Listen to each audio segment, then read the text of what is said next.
아리스토텔레스의 신존재 증명에 대해서 한번 논의를 하겠습니다. 방금 전에 말씀드렸던 내용을 아주 핵심적인 것만 말씀을 드리겠습니다. 알에 대한 정의가 플라톤이 제시했던 것은 정당화된 참인 믿음이었다. 그런데 정당화나 참 또는 믿음에 대한 논증을 해보면 이것이 알에 대한 적절한 정의이긴 어렵다. 특히 믿음이라는 것은 어떤 불확실성 또는 의심 이런 것이 들어가 있을 때 그런 것에도 불구하고 그것을 참이라고 여기는 것이기 때문에 알미라는 뜻과 오히려 위배되기까지 하고, 근본적으로 믿음은 사람에 대한 것이지 사실이나 지식에 대한 것은 아니다. 그래서 믿음이란 말을 쓰는 것 자체가 좀 알에 대한 적절한 표현은 아니다. 그래서 저는 아리스토텔레스를 좀 따라서 주어진 물음에 대한 올바른 대답이라고 보는 것이 좀 더 알의 현상을 더 잘 설명해 줄 수 있다. 이렇게 봤고요. 네. 정당화와 믿음, 정당화, 믿음, 의심 이게 세 개가 적어도 한국어나 뭐 영역도서 영문학적으로나 세 개가 성질이 굉장히 많이 다르다고 생각을. 네, 그렇습니다. 정당화는 justification이라고 네. 해서 잘못하면 그게 예를 들어서 만약에 박근혜식으로 말하면 박근혜는 시대상 그럴 수밖에 없었다라던가 그런 식의 어떤 정치인들의 어떤 왜곡된 것도 정당화시킬 수 있다고 부정적으로 무조건 볼 수도 있을 거고. 네, 그렇습니다.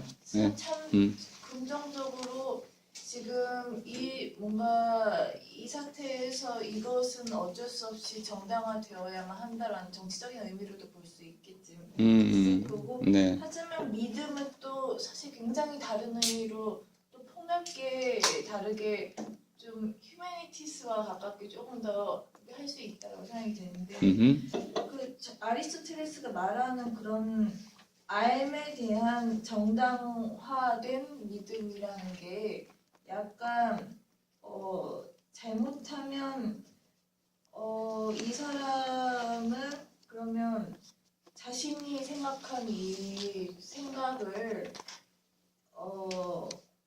그 당대 자신의 스승들로부터 스승들을 보면서 얻었던 당대 스승들을 보면서 봤던 그 우매한 군중들을 향해 말하는 어떤 그런 알에 대한 설파인지, 그러니까 약간 믿음을 가져야만 한다 지금 약간 이런 어떤 주도권으로서 자신이 누가 봐도 지금까지 알려진 현자니까요. 그러니까 그런 어떤 설파할 수 있는 그런 권력자로서의 어떤 얘기인지, 물론 저는 그게 지금 아리스토텔레스가 권력을 부정적으로 갖고 있다고 생각하지 않아요. 거기까지 나가지는 않고요. 네. 일단은 정당화라는 것이 실제로 어려운 과정입니다. 하나의 이론적 체계를 가져오라는 거예요. 그러니까 이미 알고 있는 지식 체계를 전제로 했을 때만 정당화가 가능하고요. 근데 요거를 좀 더 게티어 문제라는 것으로 연결해서 설명을 해보면, 저기 연기가 나요. 그리고 게티어스 프라블럼이라 아주 유명한 문제를 설명드리는 건데요. 갑자기 사이렌 소방차가 막 가는 거예요. 그래서 사람들이 이렇게 생각하죠. 저기 불이 났구나. 그러면 연기가 나고 소방차가 갔으니까 불이 났다는 그 믿음이 정당화된 거죠. 그런데 나중에 알고 봤더니 소방훈련을 한 거예요. 실제로 불은 나지 않았고 연기가 나도록 그냥 연막탄을 터트린 거야. 나중에 알고 봤더니 실제 사실은 불이 안 난 거야. 또는 우리가 흔히 말하는 그 불이 났다는 의미로 보자면은 사실과 다른 거야. 사실이 아닌 것을 사실로 내가 믿었잖아요. 잘못 믿은 거죠. 게티어 문제라는 것인데요. 우리의 이러한 그 많은 믿음들 가운데 이렇게 정당화는 됐는데 잘못 정당화됐거나 또 사실이 아니거나 참이 아닌 이런 것들에 의해서도 우리 충분히 정당화된 참인 믿음들을 갖고 있더라. 그래서 알에 대한 정의로는 부적절하다. 그걸 왜 안다고 할 수 있느냐? 속아서 아는 것도 알미냐? 그래서 이제 알에 대해서 좀 더 새로운 시각을 갖게 된 계기가 됐는데요. 이거는 우리가 알을 지나치게 좁게 설명해서 그런 거죠. 잘못 알고 있는 것도 알고 있는 거야. 그건 잘못된 알미죠. 또 이거 우리의 일반적인 흔히 경험할 수 있는 거잖아요. 오류라는 것이 우리 삶에 얼마나 많이 등장을 합니까? 그러니까 이런 알 가운데 그릇된, 잘못된 또는 착각에 의한 암들도 알의 한 종류로 인정을 해줘야 되기 때문에 정당화된 참인 믿음은 우리의 알을 지나치게 좁히는 단점이 있다는 거예요. 그래서 오히려 아리스토텔레스식으로 피시스에 대한 로고스, 피시스를 넓게 보자면은 저절로 있는 것, 자연에 대한 것, 테크네 온타, 만들어진 것들, 만들어진 거에는 기술도 들어가고 법도 들어가고 또 문학 작품도 들어가니까 인간에 의해서 만들어진 모든 것, 그리고 인간 자신의 행위 여기까지 들어가서 넓게 보자면 있는 모든 것에 대한 로고스다. 이렇게 표현할 수 있었고요. 이 로고스를 지난 시간 표현대로 치면 이제 알레테스에 대한 말이다. 알레테스를 숨겨져 있지 않은 것이라고 이제 또 번역을 했으니까 그 알미라는 것은 어떻게든 우리에게 드러난 것 또는 이것을 제식으로 표현하면 물어진 것, 물음이죠. 주어진 물음에 대한 올바른 대답이다. 근거를 갖춘 대답이다. 이때 말하는 근거는 그냥 뭐 직관 같은 것도 여자의 직관 이런 것들도 근거일 수 있는 거야. 내가 그냥 갑자기 퍼뜩 이런 생각이 났어. 그냥 직관적으로 그렇게 생각이 났어. 그것도 아는 거죠. 또는 우연히 알 수도 있는 거고요. 그러니까 꼭 정당화된 참인 경우에만 알미 되는 건 아니고 우연히 또는 생각이 나서 또는 나도 모르게 알 수 있는 경우들도 있기 때문에 그 올바른 대답이라는 이 말도 올바름은 상당히 학문적인 올바름이 있을 테고 일상의 올바름이 있을 테고 올바름의 층이나 차원이 또 구분이 된다. 이렇게 보신다고 하면은 이제 아리스토텔레스가 말하려고 한 바를 좀 더 알에 대한 보다 나은 규정이라고 볼 수 있겠다. 그리고 이제 또 하나 중요했던 내용은 아리스토텔레스가 목적론이라는 것을 전제로 했다. 목적론의 핵심은 이 세계는 변화하는데 왜 변화하냐면 불완전한 것 또는 가능성, 씨앗의 형태로 있던 것, 듀나미스였죠.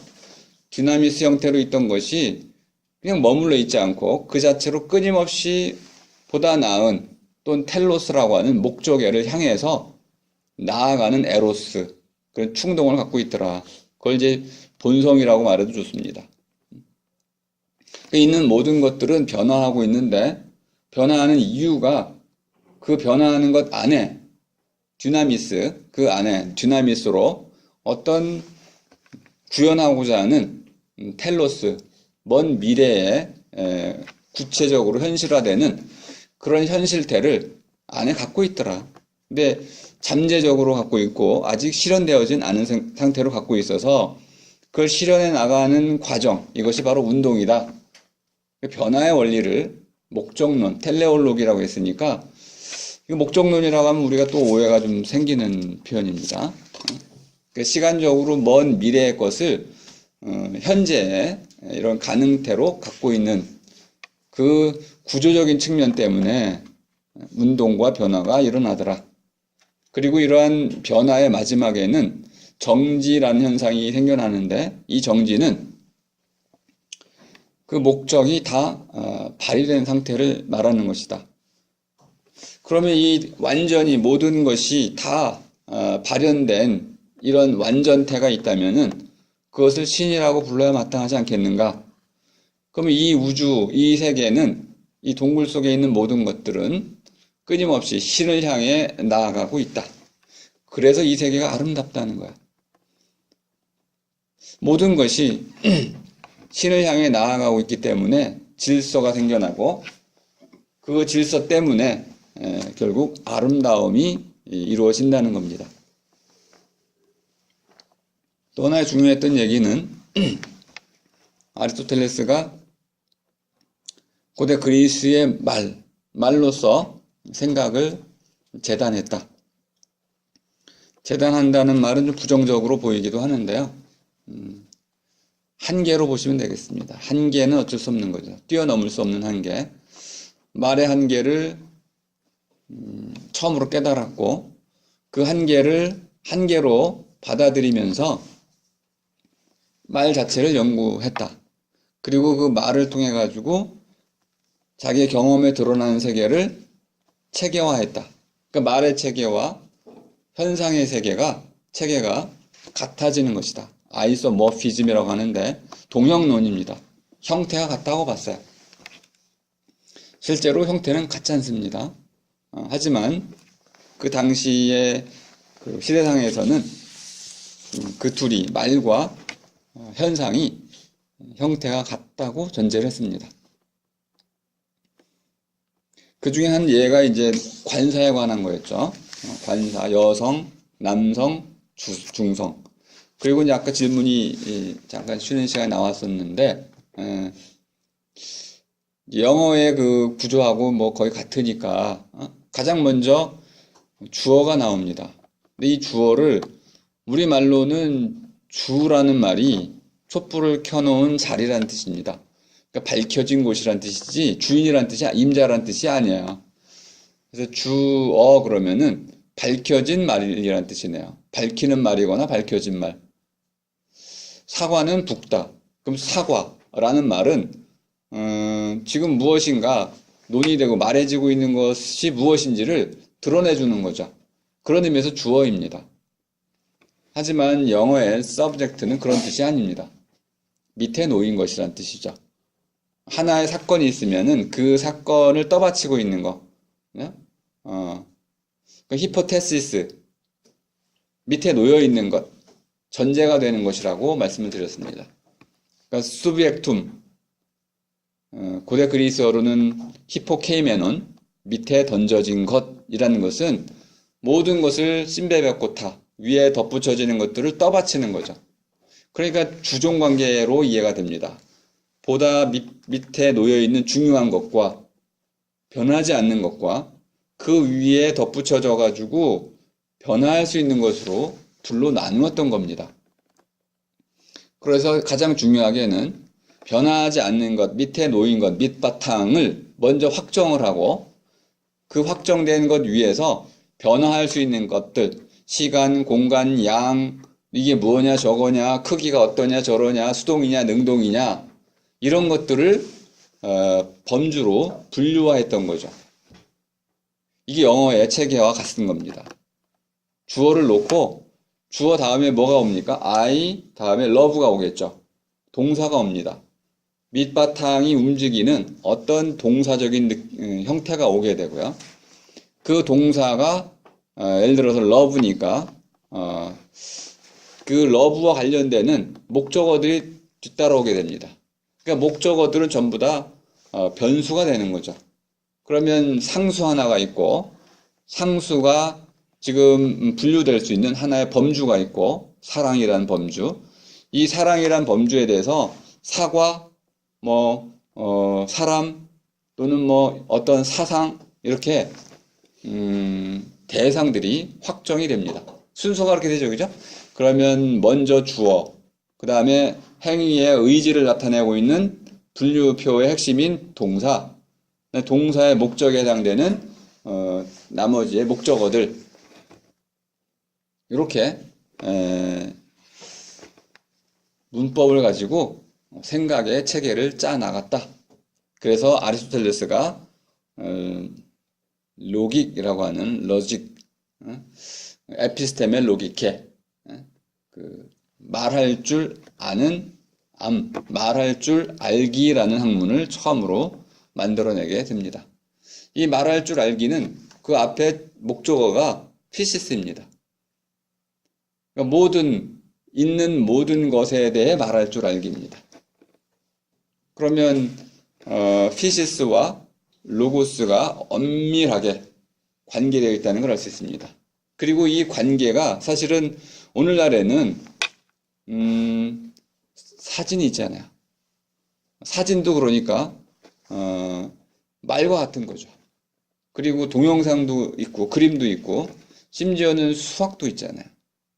이런 수많은 언어들이 있습니다. 말의 종류가 이제는 할 수 없이 늘어나고 있는데 아리스가 봤던 일상어, 고대 그리스어로서 세상을 보는 모습하고 지금처럼 다양한 실험 장비들, 관측 기기들 이것도 다 말에 해당되는 것들인데 이런 관측 도구들을 통해서 접근하는 망원경이 없다면 우리가 어떻게 화성을 볼 수 있겠어요? 그러니까 이 화성이라는 것이 일종의 말인데 이런 말로서 세상을 보는 경우와 말이 없는 경우는 전혀 다르게 이 세계가 우리에게 나타난다는 걸 알 수 있습니다. 그러니까 말해진 만큼만 나타난다는 것. 무엇이? 피시스, 자연이, 대상이. 이렇게 이 관계를 비로소 깨닫게 됐고 나중에 뭐 현상학이 오면은 좀 달라집니다. 지향성이란 개념을 통해 가지고 말 또는 의식과 대상의 관계가 하나의 구조로 결합되어 있다는 것도 많이 이야기해 줍니다. 이렇게 해가지고 아주 중요한 얘기들을 간략히 말씀을 좀 드렸고요. 자, 이제 9쪽으로 가서 자, 신존재 증명을 좀 볼 텐데요. 한 가지 좀 여러분이 아마 거의 이해하기 힘든 부분이 있습니다. 우리말로 분리가 돼서 그런데요.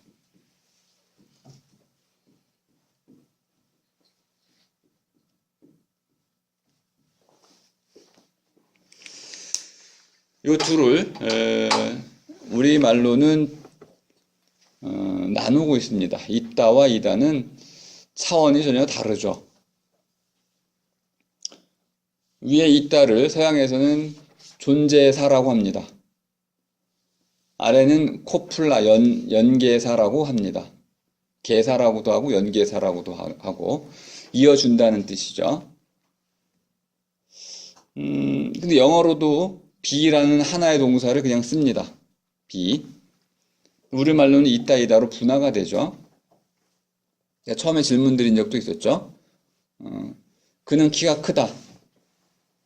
영어로는 is가 들어가지만 우리말로는 is가 사라진다.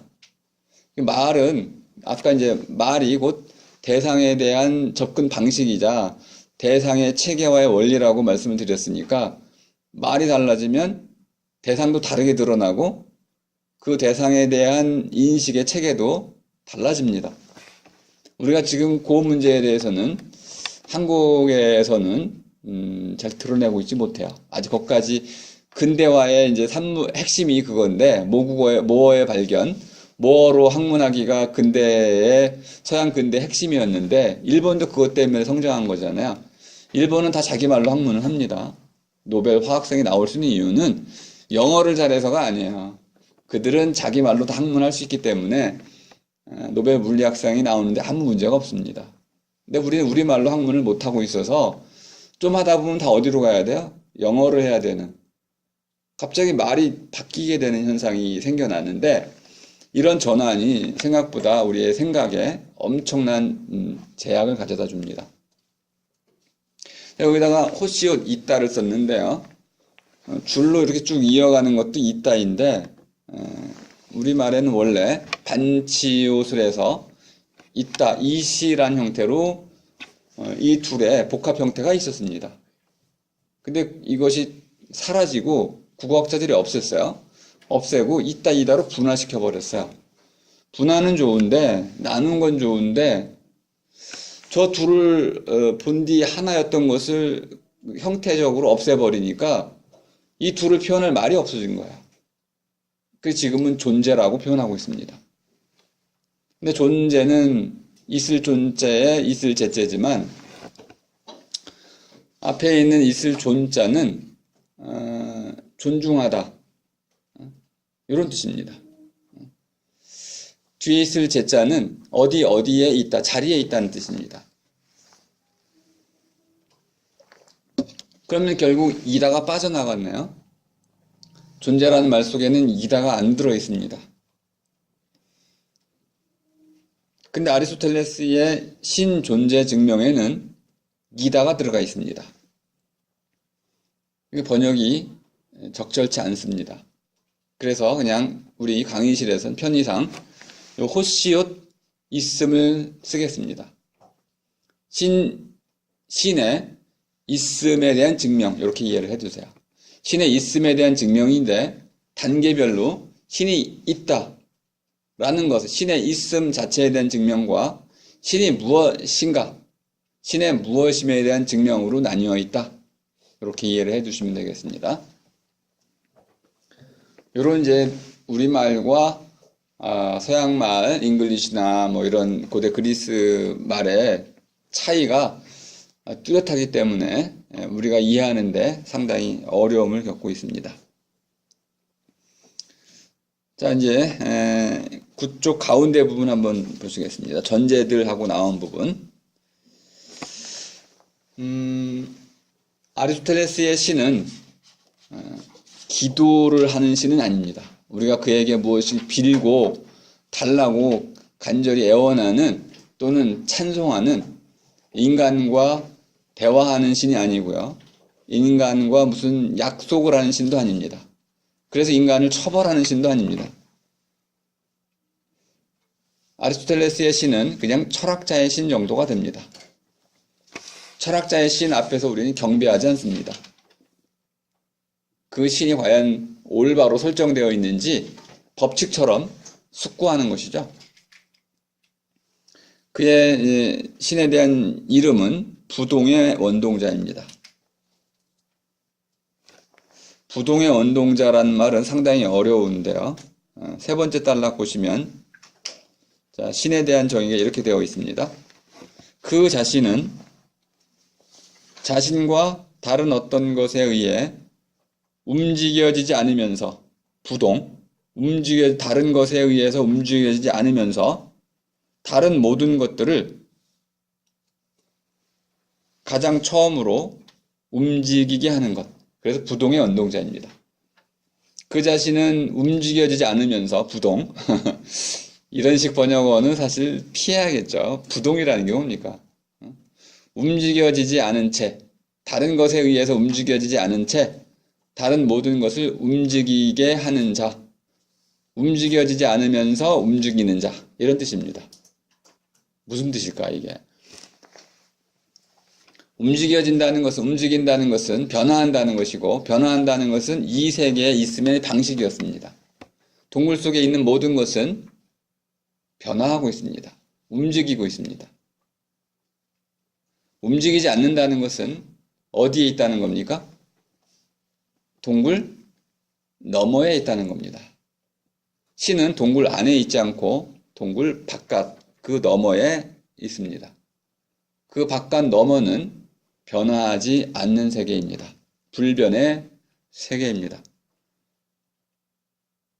그러면 이 불변의 세계 속에 무엇이 정말 있는 걸까요? 그럼 있으면 그 두 가지로 구분되는 거네요. 변화하는 것과 변화하지 않는 것. 그 변화를 기준으로 있는 모든 것들을 둘로 나누어 놓았습니다. 변화하는 세계에서는 분명히 듀나미스 형태, 잠재 상태와 불완전한 상태에서부터 완전한 상태로 옮겨가고 있습니다. 그게 변화의 원리였어요.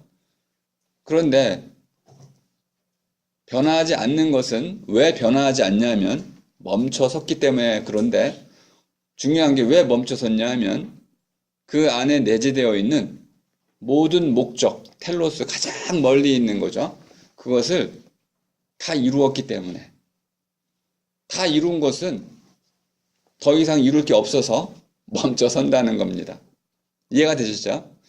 이것을 우리말로 번역할 때는 현실태라고 번역했는데요. 현, 나타난다는 뜻이죠. 실제. 현재에 실제로 있는 모습입니다. 근데 원어로 보면 번역이 좀 문제가 있다는 걸 알 수 있습니다. 엔텔레케이아라는 것은 텔로스, 좀 말이 없으니까 목적이라고 쓸 수도 있고, 저는 이것을 멀이라고 씁니다. 멀이. 좀 굉장히 낯선 표현인데요. 멀이. 길다를 명사로 하면은 뭐 길이가 되겠죠. 길이. 이런 식으로 길다의 명사형으로 길이를 쓸 수 있다면은 멀다의 명사형으로 멀이를 쓸 수 있습니다. 이렇게 하면 이제 머리하고도 연결되는데요. 이 머리는 마루란 뜻도 있고 으뜸이란 뜻도 있고요. 또는 멀리 미루어 보는 것이란 뜻입니다. 그러니까 머리의 가장 중요한 기능이 멀리 미루어 보는 데 있다는 거죠. 그럼 멀이라고 한다면은 그 멀이가 멀리 있지 않고 머리 속에 이미 들어있는 거야. 그러니까 머리가 다 구체화된 거, 구현된 거, 실현된 거죠. 실현된 머리라고 보시면 되겠습니다. 목적이 실현된 상태. 이것이 현실태다. 목적이 다 실현됐기 때문에 아리스 입장에서는 구현해야 할 목적이 하나도 없어서 멈춰 서게 됩니다. 그럼 이런 모든 순수 현실태라고 하는 이름 그렇게 붙이고 있는데 모든 목적이 다 이루어진 그런 어떤 것이 있다면은 그것은 변화가 없는 곳에 있습니다. 변화 없이 있죠. 그럼 이 세계 동굴 안에는 있을 수가 없어요. 이 동굴 안은 정의상 모든 것이 변화해야만 하는 세계이기 때문에 그런 것이죠. 그럼 동굴 바깥에 그 너머에 있을 수밖에 없는데 아쉽게도 우리는 변화하는 세계 속에 살아가야 되기 때문에 동굴 바깥 그 너머의 세계를 알 수는 없어요. 없는데 그 세계가 있다고 주장하니 이걸 믿어야 됩니까? 말아야 됩니까? 이런 딜레마에 빠지게 됩니다. 어쨌든 순수 현실태라는 게 있다면은 하고 전제를 하는 거죠. 그래서 왜 이런 순수 현실태가 있어야만 하는지를 몇 가지로, 세 가지로 증명을 하려고 합니다. 첫째, 둘째, 셋째하고 나오는 부분이죠. 첫째는 인과 원리에 따른 것이다. 대단하네요. 인과론은 과학의 핵심입니다. causal relation, cause and effect라고 하는 원인과 결과. cause는 이제 일어난다, 일어나게 한다, 또는 카수스, 경우란 뜻입니다. 먼저의 경우가 effect, 뒤에 영향을 미치는 거죠. 작용이라고 우리가 번역하기도 하는데요. 우리식으로 말하면은 아주 쉬운 겁니다. 먼저와 나중입니다. 앞에 일어난 일이 뒤에 일어난 일을 불러일으켜서 이게 인과입니다. 그러니까 먼저 나중 관계로 관계에 지어진 것, 이것이 인과입니다. 시간이군요. 아리스토텔레스는 이 세계가 시간적인 순서로 이루어져 있다고 봤습니다. 그리고 모든 생겨난 것들은 그것보다 앞서 있었던 것, 그것보다 앞서 생겨난 것들로부터 생겨난다. 또는 그 당시 아주 중요한 전제로는 그 시대상 좋은 것으로부터는 좋은 것이 나오고 나쁜 것으로부터는 나쁜 것이 나온다. 언제 이런 말을 많이 했냐면 플라톤의 영혼 불멸을 얘기할 때 아주 자세히 말씀을 드렸었습니다. 좋은 것으로부터 나쁜 것이 나오면 부정의하다, 올바르지 않다. 실제로 나오잖아요. 그러니까 올바르지 않다라고 주장하는 것은 당위적인 것이고 현실에서는 올바른 것에서 나쁜 것도 나오고 나쁜 것에서 좋은 것도 나오고 뭐 뒤죽박죽이잖아요. 실제 한 사람은 좋을 수도 있고 나쁠 수도 있고 그렇지 않을 수도 있고 뒤에 섞여 있는데 사람을 설명하면서 좋은 사람이야. 그럼 항상 좋은 일만 한다는 거잖아. 그럴 수도 있고 좋은 사람이어도 나쁜 짓을 할 수도 있고 현실에서는 이렇게 되는데 플라톤은 그 생각 안 했다고 말씀을 드렸어요. 그러면 그것이 올바르지 않다. 올바르지 않게 되므로 그것은 처벌을 받는다. 그래서 일어나서는 안 된다. 이렇게 이제 봤는데 아리스토텔레스도 그런 식의 생각을 했습니다. 좋은 것으로부터는 좋은 것만이 나와야 된다.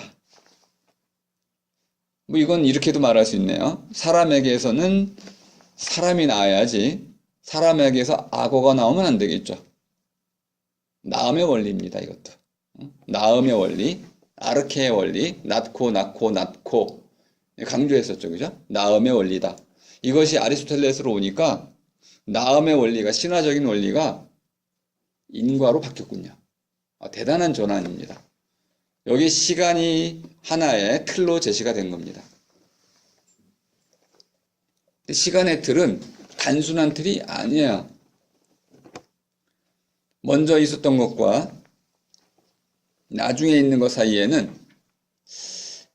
영향을 미치는 관계로 보자면 아리스는 목적은 미래에 오는 것이고 나중에 속하는 것인데 인과에서는 이것을 전제를 바꿨습니다. 그래서 먼저 것이 더 완전하고 더 힘이 세다. 그래야만 나중 것에게 영향을 미친다고 봤던 겁니다. 요걸 이렇게도 이해하실 수 있습니다. 가능태로부터는 현실태가 나올 수 없고 어떤 것은 현실태로부터 나온다. 좀 어려운 논입니다. 달걀은 닭을 낳을 수가 없다. 닭은 달걀을 낳는다. 요건 조금 이해가 되시죠? 그러니까 완전히 그 목적을 다 이룬 닭은 달걀을 낳을 수 있지만은 아직 닭이 되지 않은 달걀은 닭을 낳을 수가 없다. 달걀을 낳을 수가 없다. 이렇게 보시면 뭐 뒤죽박죽 논이지만은 어쨌든 이해는 해볼 수 있겠습니다. 두 번째가 더 중요한데요. 무한한 후퇴는 불가능하다. 이것도 여러분이 아마 어느 정도 이해를 하실 수 있을 겁니다. 모든 것에는 그 처음이 있어야 된다. 오르페우스 때 그렇게 강조했던 거죠. 태초에, 애초에, 맨 처음에 뭐가 있었다.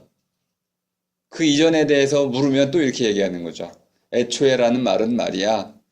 그 처음에 더 앞선 처음은 없다고 치는 거야. 여기서 시작을 해야 돼. 무한히 소급할 수는 없는 거야. 그러니까 시작을 하자고. 그래서 이렇게 무한 후퇴, 무한히 처음을 전제로 해가지고 무한의 그 처음을 찾아 나가는. 그럼 처음이 없다는 것하고 똑같으니까 처음이 없는데 어떻게 내가 있어? 이렇게 이제 반문할 수 있는 거죠. 아니 아버지 내가 있으면 아버지가 있어야 되고 아버지가 있으면 또 그 아버지 쭉 있는데 이 할아버지가 무한히 계시면 알 수는 없어요. 무한히 계시면 아리스토텔레스 생각에는 현재의 나까지 도달할 수가 없다고 보는 거야.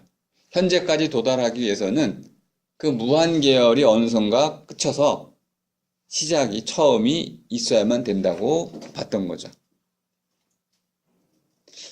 우리 오늘날 논리적으로는 좀 이해하기 힘들지만 현실적으로는 받아들이지 않을 수가 없습니다. 처음이 없이 지금 나에게 도달할 수 있는 길은 없어요. 이렇게 거꾸로 보는 입장에서 무한히 어떤 것의 원인을 무한히 거슬러 올라가는 일은 두 가지 예로서 불가능합니다. 무한히 거슬러 올라가면 여기까지, 현재까지 무한히 거슬러 내려와야 되는데 무한이라는 정의 자체 때문에 무한이라면 도달할 수 없다는 뜻으로 이해될 수 있고요. 두 번째는 이렇게 무한의 무한을 얘기하면 결국 설명할 수 없게 됩니다. 어떠한 전제도 인정할 수 없기 때문에 설명 불가능한 상태에 놓이게 됩니다. 그래서 이것은 인정할 수 없다. 그래서 이제 무한한 후퇴는 불가능하다라고 전제를 깔았습니다. 전제는 증명된 게 아닙니다. 그렇게 치자고 보는 겁니다. 세 번째는 이제 운동에 관한 개념에서 보자면 첫 번째로 움직이는 것은 다른 모든 것을 움직여지게 하는 것으로서 다른 어떤 것에 의해서도 움직여지지 않으면서 첫 번째로 움직인 것이 있다고 치면 태초죠, 애초죠, 아르케입니다. 이것이 궁극적 아르케가 있다고 한다면은 그 궁극적 아르케보다 앞선 것은 없어야 되겠죠. 몇 가지, 세 가지 전제를 하고 논의를 시작합니다. 그럼 이제 이런 세 가지 전제를 잘 생각해 보시면 일단 이거는 동의하게 됩니다. 이 세계가 변화하고 움직이고 있다면은 이 세계를 변화하게 만든 첫 번째 원인은 있어야겠네요. 근데 그 첫 번째 원인이 어떻게 나를 움직이게 했죠? 이거에 궁금증이 일단 생겨납니다. 어떻게 움직이게 했을까요? 스피노자 방식이죠. 사랑받는 자와 사랑하는 자 사이의 관계처럼 그리워한다는 거잖아요. 제가 오르페우스 때 많이 강조했었던 것인데요. 에로스였습니다. 그리워한다는 거, 추구한다는 거, 뒤쫓는다는 거, 그걸 향해서 나아간다는 거네요. 내 안에 있는 잠재적인 능력을 발현해 나가는 것, 이것이 그리워함이네요. 그리고 이것을 아리스는 높은 곳이라고 얘기를 했습니다. 천상의 세계를 염두에 두고 있습니다. 지금은 웃긴 얘기죠, 뭐. 달나라 가고 화성 가고 목성 가니까 거기 가도 똑같잖아. 지구하고 다를 게 뭐가 있어. 그리고 우주에서는 위아래가 없어요. 지구상에서는 위아래가 있지만은 우주로 나가면은 위아래가 또 방향도 없습니다. 그래서 이런 이제 우주론 자체에서는 크게 잘못되어 있지만은 일단 그가 한 얘기를 이제 이해하자고 하는 측면에서 보자면은 신은 높은 곳에 있어서 낮은 곳에 있는 이 동굴 속에 갇혀 있는 이러한 변화하는 것들을 높은 곳으로 보다 나은 것이 되도록 이끌어가고 있다. 또는 그리워하도록 만들고 있다. 그런 방식으로 운동하게 한다는 겁니다. 동의하기가 좀 쉽지 않으시죠? 그런 게 있나요, 정말? 요거를 잘 생각해 보시면 필로소피아 할 때 소피아하고도 연결되는군요. 제가 소피아를 자기 안에 있는 어떠한 가능성을 키워나가는 것이다. 이렇게 설명을 드렸죠. 그래서 필로소피는 지혜 사랑이라고 지역할 수도 있지만은 좀 더 의역한다면은 슬기 키우기라고 할 수 있다. 슬기라는 것이 보다 나은 삶을 살 줄 아는 힘이라고 한다면 보다 나은 삶을 살아나가도록 하는 것, 이것이 필로소피네요. 그럼 보다 나은 삶이 결국 행복이 아니겠어요? 그럼 아리스토텔레스 입장에서 보자면 우리가 신을 닮아갈수록, 신에게 가까이 다가갈수록 우리는 보다 완전해지는 것이고, 보다 완전해진다는 것은 우리 안에 있는 보다 높은 것, 보다 뛰어난 것들을 제대로 구현해내는 것이고, 그런 것을 보다 나은 삶을 산다고 할 수 있겠죠. 물론 오늘날에는 높낮이를 나눌 필요가 없습니다. 우리가 행복한 삶을 산다고 그래가지고 높은 곳으로 간다. 높은 곳이 도대체 어디인가요? 오히려 낮은 곳으로 갈 때 또는 옆으로 갈 때, 안으로 들어갈 때 아니 방향이 뭐 필요해요? 행복이라는 것이 과연 그런 식으로 특정한 방향으로 있는 것은 아닐 것이기 때문에 오늘날에는 아리스의 이런 주장이 설득력이 많이 떨어집니다. 하지만 그가 말하려고 하는 바의 핵심은 뭐냐면 보다 완전해지라는 겁니다. 그럼 이제 신존재 증명은 어느 정도 완성이 된 셈입니다. 아주 간단해 보이면서도 쉬운 방식입니다. 혹시 이 첫 번째 있음의 증명에 대해서 혹시 질문 있으신가요? 신의 있음이 이걸로 증명이 다 됐다고 생각하시나요? 이 세계는 모두 변화하고 있고 움직이고 있고 저마다 듀나미스를 엔텔레케이아 완전하게 구현에 실현시켜 나가고자 하는 끊임없이 운동하는 과정에 있다. 그래서 꼭 신이 있어야 되나요? 신 없이도 이런 게 내재화되어 있지 않나요? 우리 유전자처럼? 그럼 뭐 이게 꼭 신을 끌어들일 필요는 없는 것 같은데? 신 없이도 이렇게 생물들이 자라고 하는 과정, 오늘날 DNA로 설명하잖아요. 그리고 진화론적으로 설명이 가능하잖아요. 그러면 생존 가능성이란 말로도 설명할 수 있고, 또 진화론적인 관점에서 그 DNA 가지고 설명할 수 있다면은 아리스토텔레스는 잘못 추론했을 수도 있습니다. 그래서 우리가 하나의 목적을 향해서 자라나고 슬기를 키워나간다는 그 사실로부터 신이 있다는 것을 증명할 수 있는 건지에 대해서는 여러분 깊이 숙고해 보셔야 됩니다. 목적론적 증명은 실제로 오류추리입니다. 잘못 추론된 거야. 언뜻 들어보면 그럴듯도 해요. 그럼 이렇게 한번 봅시다. 어떤 로봇이, AI 로봇이 나와가지고, 굉장히 사람과 똑같은 말을 한다고 칩시다. 튜링 테스트. 사람과 분간할 수 없는 말을 해요. 외모도 똑같고, 그런데, 나는 열심히 공부해서 성공할 거야. AI가 그렇게 얘기했다고 칩시다.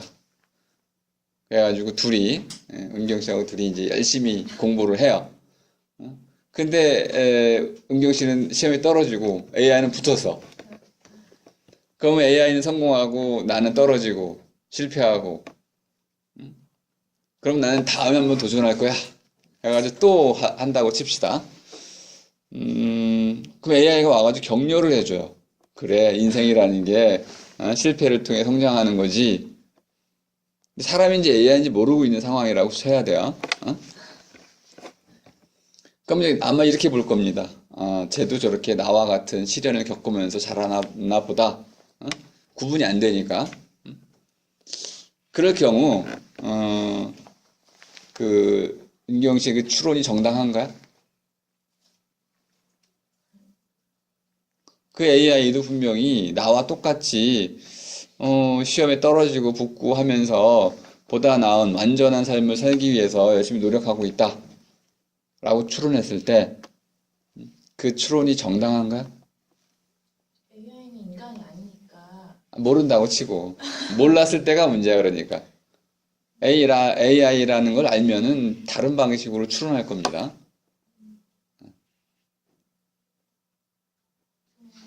그렇게 안 볼 것 같아요. 아니, 사람과 사람이라면 그렇게 할 거 아니야, 그죠? 네. 예.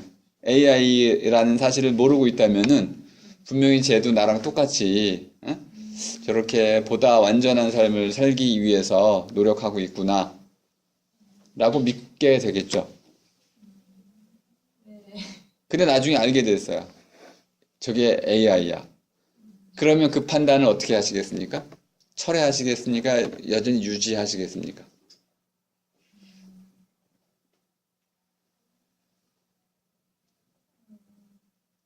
사람마다 다를 것 같은데. 그렇지, 사람마다 다를 테니까 물어보죠, 그러면.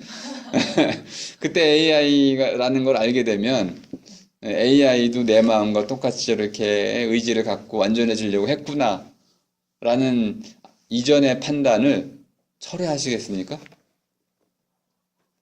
네, 그때 말하는 AI가 어쨌든 자아를 갖고 있는. 모른다고 칩시다. 근데 그 AI 모른다고. 예, 사람인지 몰랐는데, 사람인지 AI인지 몰랐어요.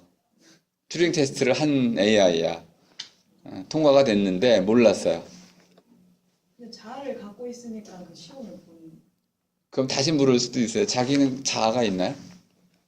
저예요? 예. 있겠죠? 증명할 수는 없잖아요. 예.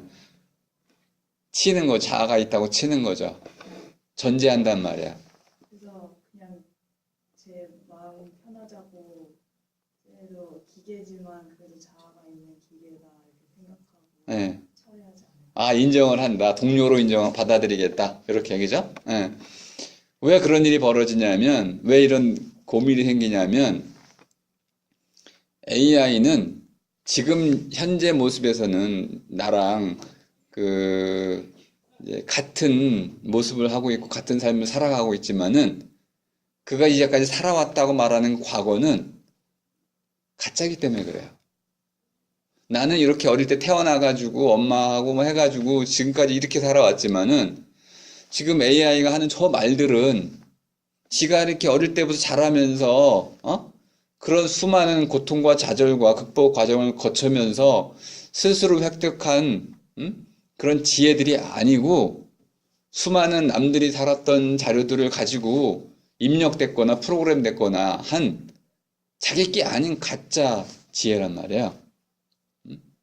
근데 지금 현재에서는 마치 자기가 그걸 겪어온 것처럼 말을 하고 있어. 그런데 실제로 삶을 살아오지 않았기 때문에 그 로봇은 그가 하는 모든 말들은 authenticity, 그가 저자가 아니야. 훔쳐온 거야. 표절한 거야 전부 다. 표절했는데 따옴표를 안 붙이는 거야. 마치 자기 생각인 것처럼 말을 하고 있어요. 그래서 저 같으면 그렇게 얘기할 것 같아요. 표절을 중단하시오. 그러면 AI는 고민할 거야. 내가 어디까지가 내 얘기고 어디까지가 표절인지. 근데 문제가 하나 있어요. AI가 나한테 질문할 수가 있어.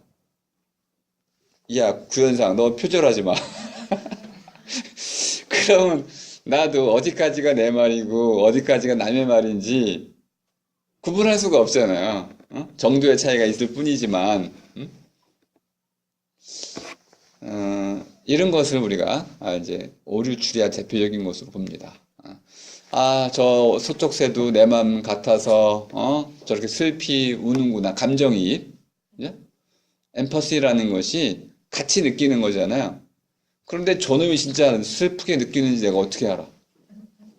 그 모른다 이 말이야. 그냥 그렇게 여기는 것 뿐이죠. 물어봐서 소쩍새야 너 슬프니 이렇게 물어보면 걔는 대답도 못하고 마음도 없다 이 말이야. 이거를 우리는 흔히 저지릅니다. 이런 실수를. 저는 분야가 갈라져야 될 것 같아요. 네.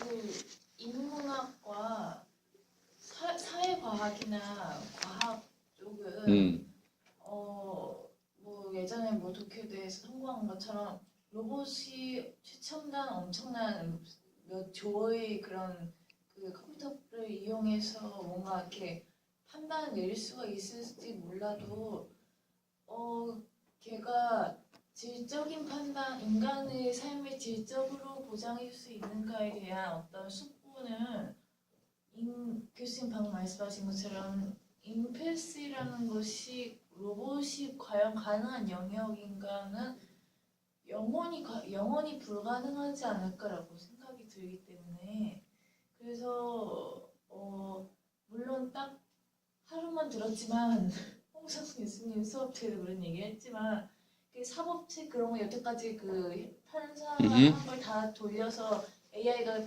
판단을 내릴 수 있지만 그거 외적으로 뭐 그분이 말씀하신 바에 의하면 뭐 과연 이 사람에게 그 예전 교수님하고도 얘기 나눴지만 미국 같은 경우는 뭔가 이 사람이 가정 환경이나 그런 밑바탕 이런 것들 다 이해해 주는 것을 감안해서 법적인 판결을 내 물론 주마다 좀 다르지만 근데 한국은 지금 형법상 전혀 그걸 사용하고 있지 않잖아요. 약간 사회과학과 과학 문명은 그게 온전히 가능할 수 있지만 사회과학도 어느 정도 인문학과 접목되지 않으면 절대 더 오히려 더 위험해질 수 있는 어떤 것으로 갈 수 있기 때문에 그래서 인문학적인 요소는 결코 얘가 건드릴 수도 없고 건드려서 어떤 횡포를 부릴 수 있는 자격이 전혀 없다고 보는 입장입니다. 일단 AI 문제를 제가 건드린 거는 오늘날 우리가 고민하는 문제잖아요.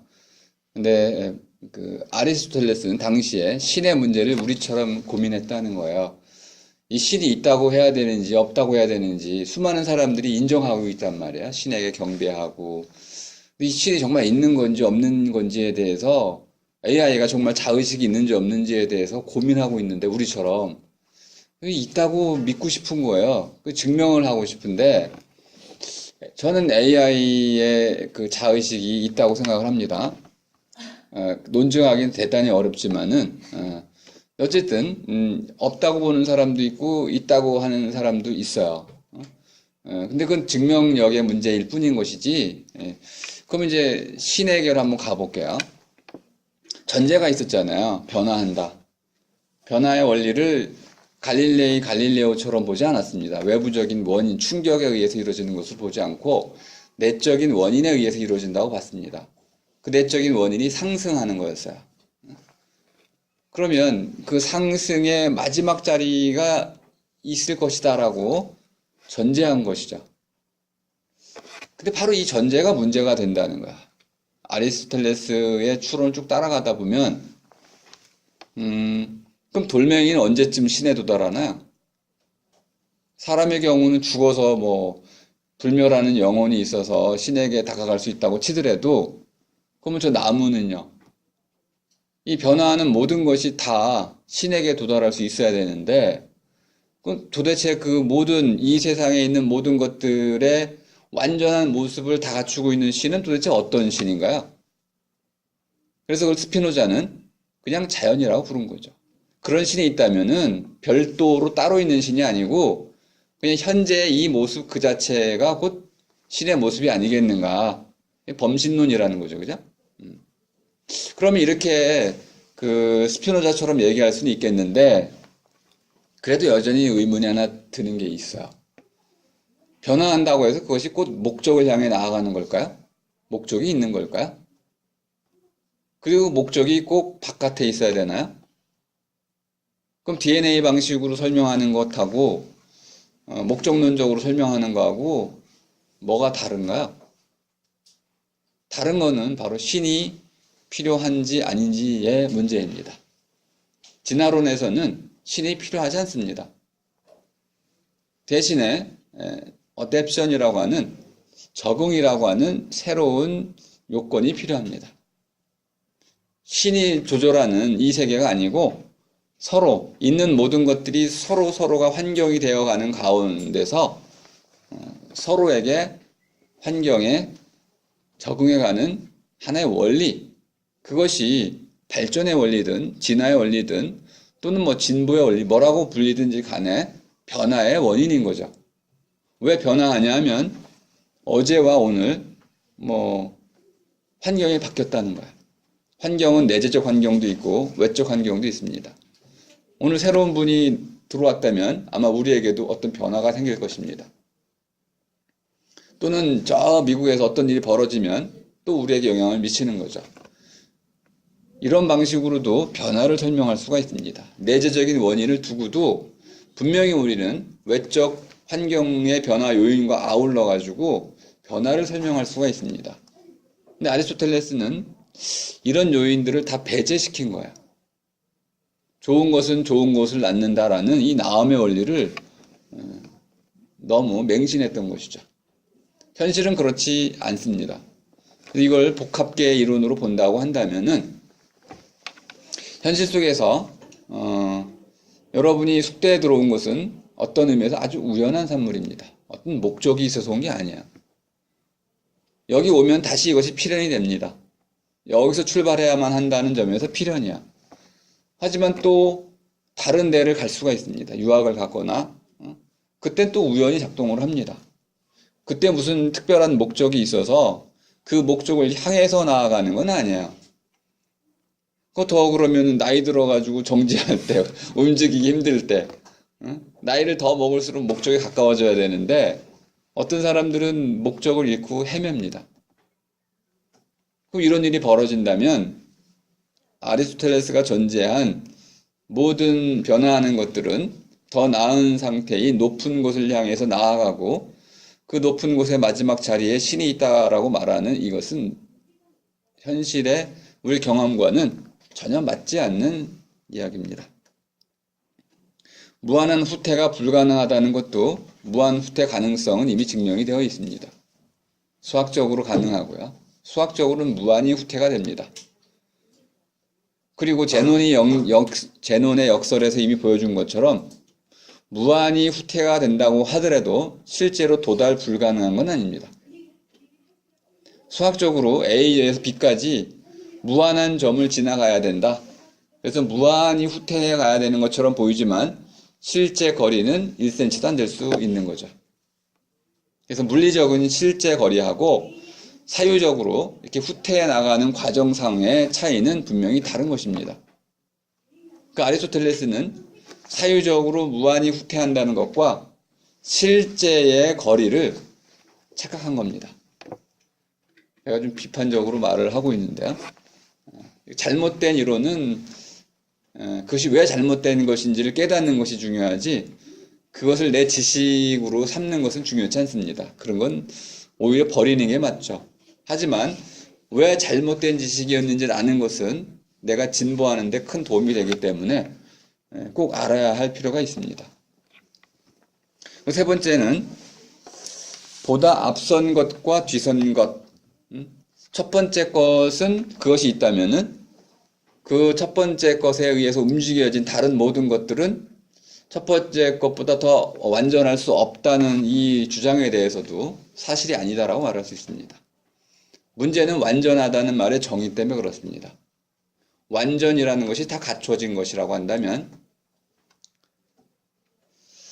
첫 번째 것은 대개 덜 갖추고 있습니다. 이건 진화론적 시각으로도 분명히 가능합니다. 진화론적 시각에서 진화한 것은 복잡한 겁니다. 단세포로부터 다세포로 신경계가 생겨 나오면서 복잡해지죠. 이게 바로 진화입니다. 그리고 진화할수록 보다 많은 진화를 하는 생명체는 더 복잡한 환경 속에서 살아나는, 생존하는 생명체입니다. 더 복잡해질 수밖에 없는 거죠. 사람의 머리가 아주 대표적입니다. 이런 사회를 구성하면서 자연적 상태의 환경을 넘어서서 역사와 문화, 사회, 제도, 이 수많은 복잡한 환경을 스스로 창조를 했잖아요. 이렇게 복잡한 그 환경 속에서 살아가기 위해서 사람의 뇌는 무한히 복잡해져야 됩니다.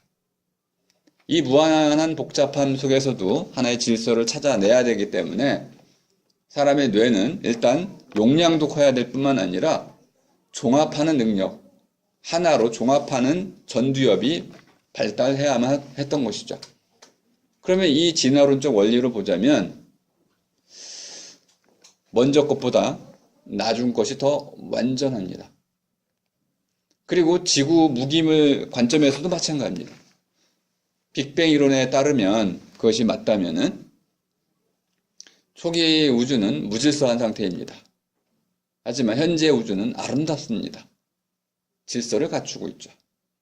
질서를 갖추고 있다는 말의 의미는 모든 것이 제 자리를 갖추고 있다는 겁니다. 보다 완전해지고 있다는 것이죠.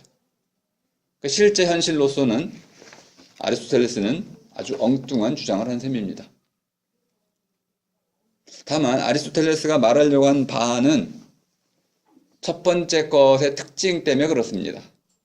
그래서 이제 그의 이 있음에 대한 증명은 완전히 실패한 것이지만은 이걸 바탕으로 해서 첫 번째 것이 무엇인지를 설명하는 부분은 우리가 좀 더 숙고를 해 봐야 됩니다.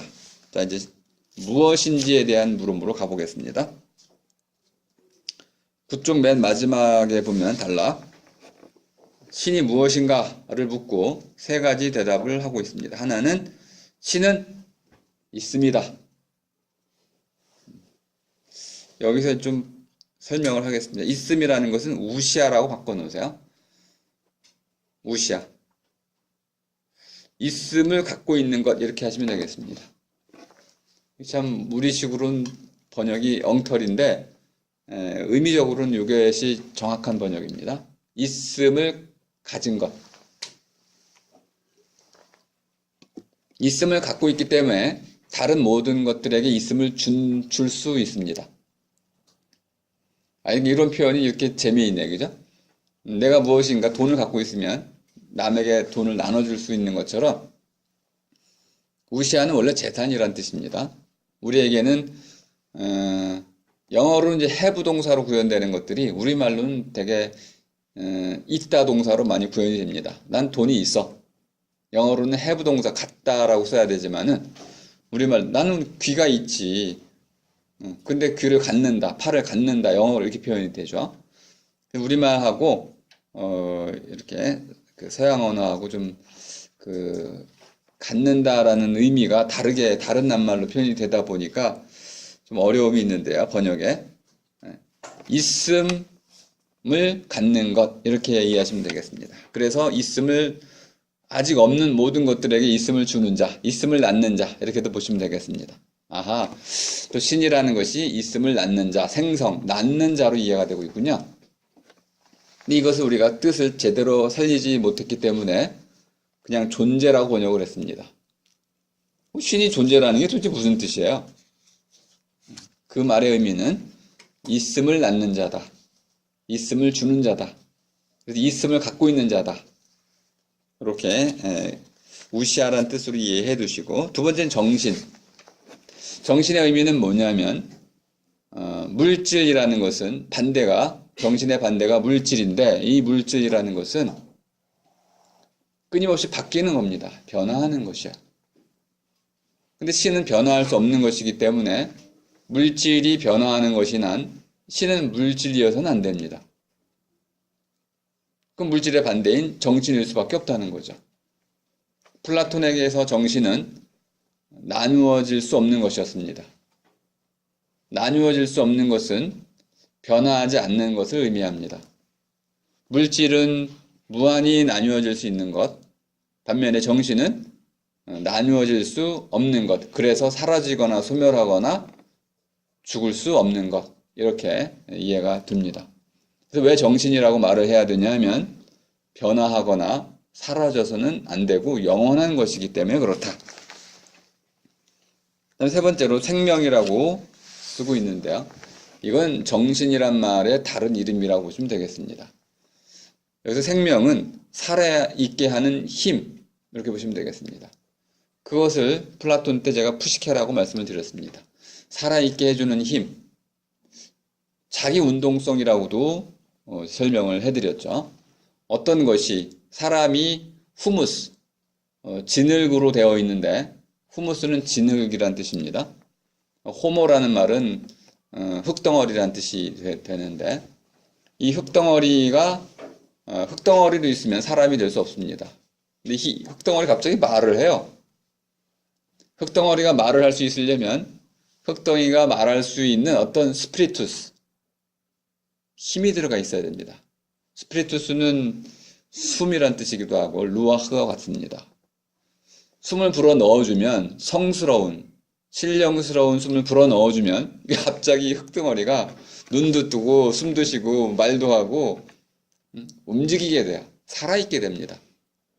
그런 의미에서 이 신은 살아있게 만드는 힘입니다. 그걸 여기서는 생명이라고 불렀습니다. 자, 그리고 또 하나는 신은 아까 순수 현실태라고 볼 수 있다고 말씀드렸습니다. 순수 현실태다. 에네르게이아나 엔텔레케이아는 고대 그리스어로는 우리 에르곤이란 말이죠. 에르곤이 작품이란 뜻입니다. 텔로스, 목적에 도달한 것, 작품으로 완성된 것, 이런 뜻이야. 그런데 순수라는 말이 들어갔으니까 순수. 뭐가 빠졌다는 겁니까? 순수하다는 말은 섞이지 않았다는 뜻인데, 물질이 하나도 섞이지 않은 것. 그러면 아니, 사람이 되려면 몸이 필요하고, 이 몸은 물질인데, 아니, 사람이 어떻게 물질 없이 이루어질 수가 있죠? 그러니까, 사람의 어떤, 그, 현실태를 찾아본다면, 사람의 현실태는 분명히 물질과 정신이 결합되어 있는 컴포지tum, 복합체 모습을 갖추고 있어야 되는데, 아리스토텔레스는 사람의 현실태는 몸이 빠진 것이다 라고 보는 입장입니다. 그러면 사람의 현실태는 어디에 있나요? 사실 죽으면 끝인데 그러면은 더 이상 밀고 나갈 수가 없게 됩니다. 사람의 현실태가 정신이라고 말하면 사람의 아주 중요한 살아있을 때의 모습, 몸속에 들어있는 정신, 어디서 많이 들어보셨죠? 고스트 인 더 쉘, 공각기동대가 그렇게 표현되어 있습니다. 몸속에 살아있는 어떤 정신, 이 정신에서 몸이 사라지면 현실적인 사람은 죽은 거잖아요. 그런데 실제 죽으면 정신이 사라진 것이 몸이 사라진 건 아니잖아요. 반대가 되죠, 그죠? 아리스가 말하려고 하는 건 좀 반대가 되는데요. 그래서 이제 시대가 좀 다르다 이렇게 이제 설명드릴 수밖에 없는데, 아리스토텔레스는 영혼이 떠나버린 사람의 몸, 주검이죠. 시신. 이 주검은 더 이상 사람의 몸이 아니다. 사람의 소마가 아니다라고 얘기합니다. 그건 그냥 덩어리라는 거죠. 이런 말을 들으면 전 충격을 받게 됩니다. 어릴 때부터 집안에 할아버지, 할머니, 그 돌아가실 때 가족장을 우린 치르잖아요. 그러면은 염할 때 다 돌아가신 분 관 속에 넣어가지고 다 보고 닦고 하잖아요. 어? 아니, 돌아가신 분의 그 주검이 사람의 몸이 아니라면 도대체 그 어떻게 장례라는 걸 어떻게 이해할 수가 있어요? 너무 철학자시지만 너무 앞서가신 거예요, 이거는. 어쨌든 그런 그 관점을 갖고 지금 접근하고 있다는 걸 염두에 두시고, 그러면 사람의 몸은 영혼이 떠나는 순간 그냥 물질 덩어리에 불과하게 되므로 아리스토텔레스에게서 사람의 현실태는 몸에서 찾아서는 안 되고 오직 푸시케, 영혼이나 정신에서 찾아야 한다는 전제를 또 깔고 있다는 걸 알 수 있습니다. 그리고 바로 신이 순수 정신이기 때문에 사람의 완전한 모습도 정신에서 찾으려고 했던 것이죠. 또 하나는 그 신이 순수 정신이다 보니까 공간도 없어야 되고 시간도 없으셔야 되고, 그럼 공간이 없다는 것은 이 세계에 없다는 거죠. 공간이 없는 어떤 것은 이 세계 안에 있을 자리가 없어서 이 세계에는 없습니다. 그럼 저 세계 밖에 있는데, 너머에 있는데, 그 너머에는 그럼 또 뭐가 없어요?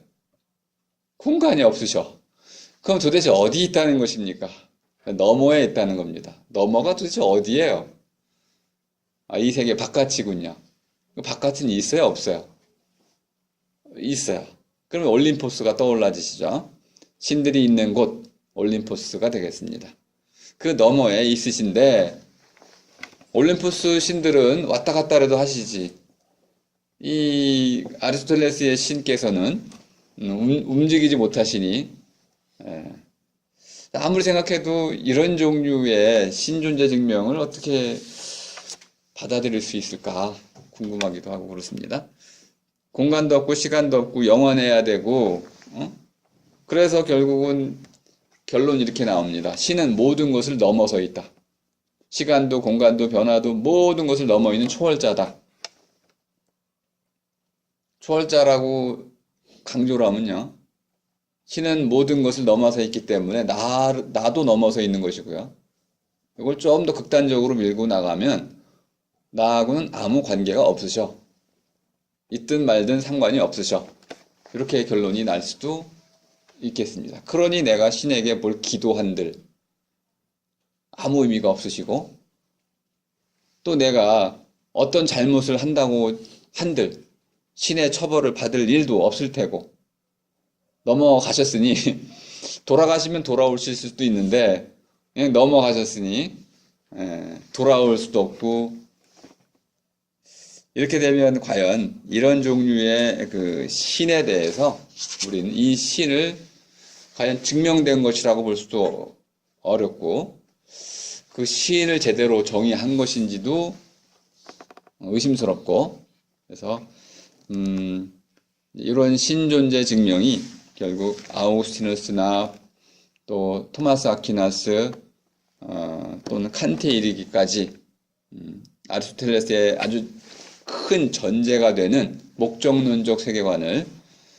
기초 지은 것인데 기초 부분에서 이렇게 문제가 많았음에도 불구하고 서양 2500년이 이 기초를 허물지 않고 받아들이고 있었다는 사실이 놀랍기만 하죠. 그런데 바로 이 기초를 무너뜨린 뒤에 서양은 완전히 새로운 과학혁명의 시대를 맞이하게 됐습니다. 어쨌든 중요한 것은 하나의 체계를 완성했다는 겁니다. 체계를 완성하고 나면 그 체계를 허무는 사람은 또 다른 체계를 세우는 사람이지 체계 없는 상태로 돌아가는 것은 아닙니다. 그래서 그 뒤로 아리스토텔레스 이후에는 모든 철학자가 패러다임, 새로운 체계를 세우는 쪽으로 새로운 철학을 전개합니다. 그래서 서양에서는 끊임없이 새로운 철학자가 나올 때마다 새로운 체계가 형성이 되는 겁니다. 이것이 플라톤과 달리 아리스토텔레스가 말해진 바로부터 피시스, 문제를 재구성하고 체계화한 시도가 완성된 뒤부터 벌어진 일입니다. 그래서 그 뒤에 모든 서양 철학은 체계의 철학이 됐습니다. 물론 마이스터 에크하르트처럼 신비주의자들도 있긴 있습니다. 체계를 거부하는 사람들이 분명히 있죠. 하지만 체계를 거부하는 사람들도 바로 그 체계를 거부하는 측면에서 철학을 했기 때문에 결국 체계의 철학자라고 말할 수 있습니다. 이렇게 아리스토텔레스는 플라톤과는 전혀 다른 측면에서 플라톤은 올바름을 추구했던 철학자라고 제가 강조를 드렸고요. 공동체가 와해되는 이런 위기의 시기에 어떻게 사람과 또 국가를 올바름이라는 질서 위에다가 탄탄하게 건립할 것인지를 고민했다고 한다면, 자, 이제 시대가 좀 몰락을 하고, 또 아리스토텔레스는 알렉산더 대왕의 그 사망과 다음에 이제 그 그리스 아테네인들의 그 편협함, 이런 것들에 이제 큰 충격을 받고, 이제 세상으로 나아가기보다는, 이제 아이티아, 어떤 까닭이나 원리를 체계적으로 증명하려고 하는 이런 시도를 했던 철학자로서, 이제 새로운 방법론, 논리학이라는 새로운 방법론을 통해 가지고 자신의 모든 철학적 작업들을 하나의 체계로 구성했던 체계의 철학자였다.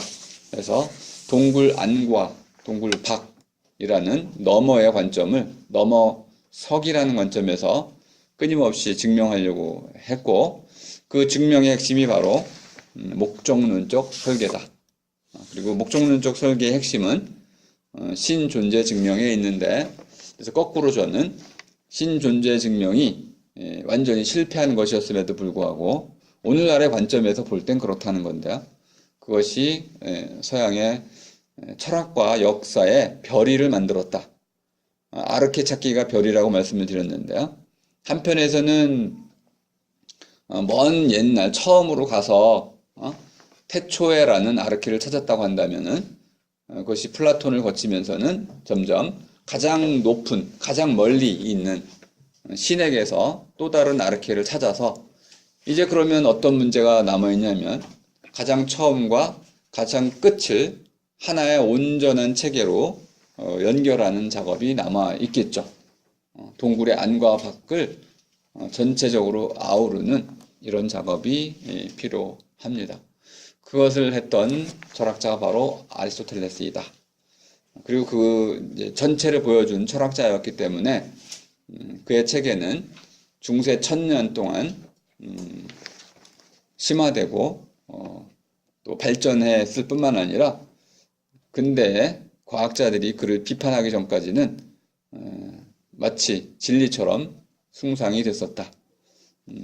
근데 이제는 체계가 군데군데 다 허물어졌고 또 마지막 그 체계 철학자라고 하는 헤겔이 1830년에 죽었기 때문에 그 뒤에는 어떠한 철학자도 이런 새로운 체계의 철학을 시도하지는 않고 있는 셈입니다. 근데 이런 철학의 체계가 사라지니까 우리는 이 세계를 통일적으로 이해하기가 어려워졌습니다. 그래서 이제 지금은 새로운 체계가 또 필요한 시대가 아닌가. 이런 이제 앞으로의 이제 과제는 체계를 허무는 데에서 새로운 체계를 다시 만들어가는 그런 쪽으로 철학의 방향이 잡혀야 되지 않을까 이런 생각을 하고 있는데 그럼 똑같은 시도가 또 필요합니다. 아리스토텔레스처럼 말해진 것으로부터 말로부터 이제 말해진 대상을 체계화하는 길을 가야 되는데 이때 말하는 말은 일상어만을 얘기하는 건 아닙니다. 수학이라든지 이런 이제 상징들, 기호 체계들, 그리고 실험 체계, 수단들, 인스트루먼트, 도구들 이런 것들을 모두 포괄하는 그런 관점에서 이제 체계화를 시도를 해야 된다. 그러니까 현대의 철학자들은 아직 여기까지는 시도하고 있지 못한 듯합니다. 이 모두를 한데 아우르는 새로운 시도가 필요해지긴 하는데요. 미래에 누군가는 시도할 거라고 봅니다. 오늘 제 강의가 조금 어려워졌는데요. 아무튼 핵심은 아리스토텔레스의 신존재 증명이 가진 의의를 이제 그 당시의 입장과 그다음에 오늘날의 입장 또 저의 입장을 갖춰서 비판적으로 이해하는 거였습니다. 비판이라는 것이 부정하는 걸 의미하는 건 아니고요. 시대의 한계를 좀 넘어서서 그 안에 있었던 긍정적인 측면들을 끄집어내고 대신 오늘날 우리가 그 잘못된 그 시대의 어떤 지식들을 답습하고 있다면은 그것은 버려서 보다 올바른 그런 지식 체계를 구성을 해야 한다는 입장이었습니다. 자, 질문 있으면 해주세요. 이 아리스토텔레스가 설명하고 있는 신이 범신론적이고 약간 초월적인 나랑 상관없는 신이라고 하셨잖아요. 네. 근데 어떻게 이런 이론이 중세 1000년 동안 발전되고 심화됐는지 궁금해요. 왜냐면 중세 시대의 그 기독교는 약간 인격적이고 온화하고 그런 신을 의미하는 것 같은데 어떻게 이게 반대되는 성질의 이론이 계속 발전되어 왔는지 궁금해요. 네. 그 가장 중요한 이유는 신존재 증명을 시도했다는 겁니다.